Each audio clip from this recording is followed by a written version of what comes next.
Tôi đi Thay Nhớt có được hát không xốp? Có chứ. Bạn cứ ra chỗ gần Điện Máy Xanh, Hội Nghĩa, Tân Uyên, ấp một. Đấy là có cái tiệm sửa xe của anh Bình FI. Anh là một người anh của tôi.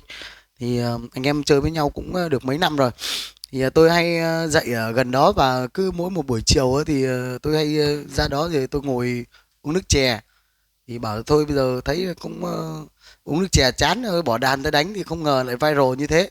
Thì cũng cảm ơn tất cả mọi người. Và nếu mọi người muốn sửa xe hay gì thì có thể ra cái tiệm của anh ấy, Bình FI, ở kế Điện Máy Xanh Hội Nghĩa.